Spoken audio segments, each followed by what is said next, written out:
Ryan B. Ryan the Great, and today we are talking Conor McGregor, Michael Chandler, and Charles Olivera is in this because obviously he's going to be fighting Michael Chandler at UFC 309. Yes, you heard that correctly. This has been news for a bit now, but Michael Chandler is going to be fighting Charles Olivera at UFC 309. He will not wait for Conor McGregor any much longer, and that fight still could happen against Conor McGregor, but he wants to take this fight first against Charles Olivera. So we'll be talking about, in my opinion, how the second fight between Olivera and Chandler turns out, what happens if Chandler wins or loses, and then what happens if Conor McGregor never even fights Michael Chandler, because he's still got a couple fights left on his contract. Now, there's obviously a lot of stuff I could talk about, but I am going to talk about this because this is probably the biggest headline at the current moment in time. Obviously, John Jones fighting Stipe Miocic, which I'm pretty pissed off about because I want to see Tom Aspinall fight for the heavyweight belt, but I digress. And we obviously could talk about the card at Spear. Now, apparently it's just Spear. It's not the Spear, it's Spear. But, I mean, the last two fights were so boring. Now, even for people who like wrestling, I can't see how you would like... I'm not saying I don't like wrestling. I'm just saying that for even people who like wrestling, there's no way you could have liked that Shevchenko versus Grasso fight. That was absolutely terrible. O'Malley versus Merab. I mean, O'Malley didn't do a bad job against the takedown. It's just the fact that Merab, once he took him down, they were down there. They were on the mat for the entire fight. There was a bit of, pretty good wrestling there. But nonetheless... this is what we're going to be talking about today. Maybe we'll do more UFC videos so we can get more of those headlines in there. But obviously, this is football season, and there's a lot of stuff to cover with football. That's my main thing. That's what people want to hear. But let's get right into this. But before we get right into it, guys, make sure you guys subscribe with your post notifications on. Go subscribe to my brother, the Great Blogs. Make sure you subscribe to my second channel at Round the Cog Great. Make sure you guys go follow me on X Round the Great RTG. Make sure you guys go follow me on TikTok at Round the Great RTG. Make sure you guys go listen to the latest edition of the CR7 podcast, and make sure you guys go follow me on Twitch at Round the Great Podcast. Without further ado, ladies and gentlemen, let's go into the video and let's roll that intro. Hey, come on, Stotty. Stop! Stop! Stop! Stop! Red Slam! First pitch! Bring him in! Yeah! Oh, damn.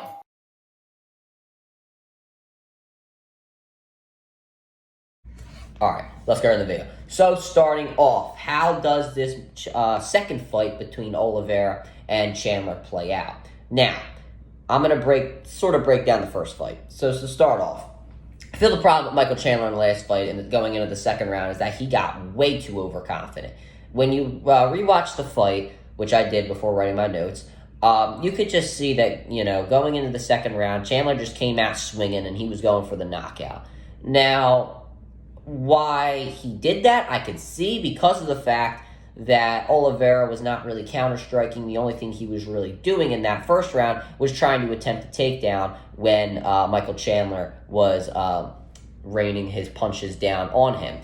And obviously that takedown in the middle of the first round was unsuccessful, obviously because Chandler knocked him down. But so I could see why Chandler came out swinging, but Olivera had a game plan for that. So he got way too overconfident in his ability and got knocked out for it. I'm not saying that Michael Chandler probably didn't win that round. Obviously, Olivera was able to secure a takedown in that round, but Chandler was able to turn it into a guillotine, which was pretty tight, locked in, and could have submitted Olivera if he didn't pop his head out.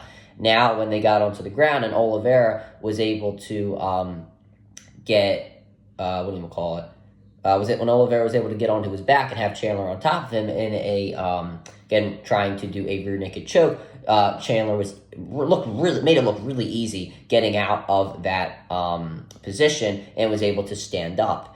So his defense was definitely not terrible in that very first round. It's just the fact that Olivera came out with a beautiful counter strike in the second round, which ended up to the knockout of Michael Chandler. So that was Chandler's problem in the first fight. Now, am I saying that Michael Chandler is going to win this fight against Charles Olivera? I'm going to say no, just because of the fact that Olivera had a really good showing against Arman. I can't pronounce his last name, Sharukui. I've been watching UFC for 4 years now, and I still can't get some of these guys' names. Like, when I first started watching, I couldn't pronounce Mahachev, I couldn't pronounce Volkanov, I could not pronounce anything. I've gotten better, but I can't. Arman Sarukiwe, I just can't do it.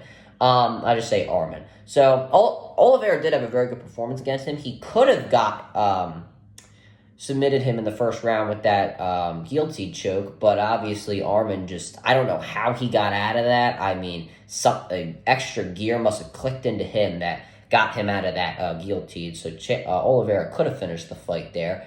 But he still could have won. So I guess some people argued at the time that Olivera did win that fight. And then Michael Chandler, his last win over someone that is not named Tony Ferguson came over 3 years ago, and that was over Dan Hooker.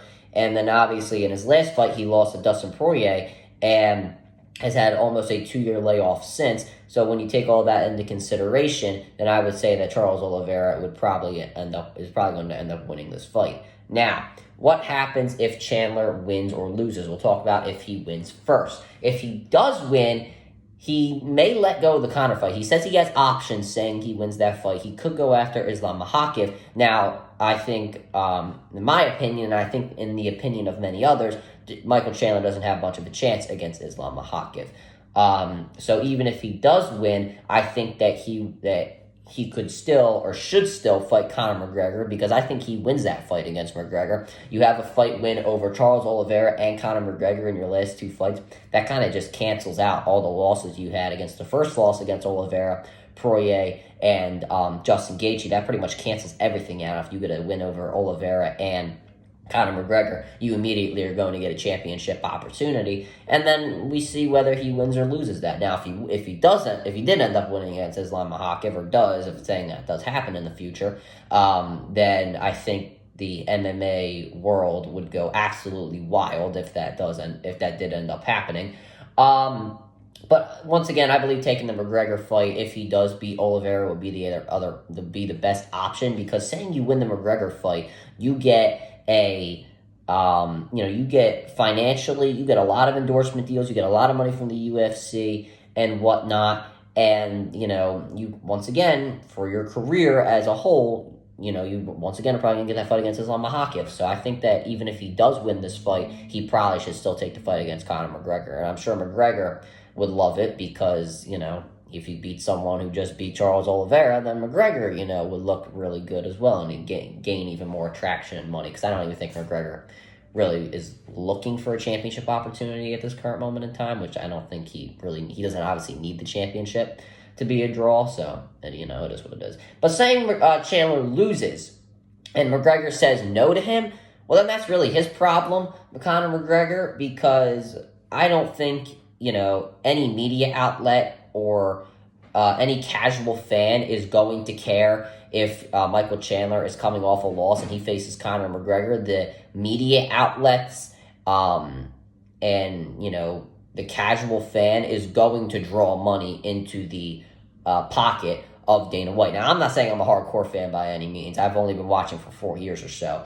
But I guess I'm trying to be a hardcore fan. I guess you could. I'm trying to be a really big fan, but I guess I'm past that casual fan sort of thing. I don't really know, but nonetheless, no casual fan, media outlet, ESPN, they're not going to care if Michael Chandler is coming off a loss. They're just going to care if Conor McGregor is on the headline and on the poster that he's going to be fighting. No one's really going to care. So, maybe the really big fans, the hardcore fans, and, all the others that really care about the sport are going to, not like it as much. But really, the casual fan is always going to outweigh the hardcore fan, because there are obviously more casual fans than hardcore fans. That's just the way it is at the end of the day.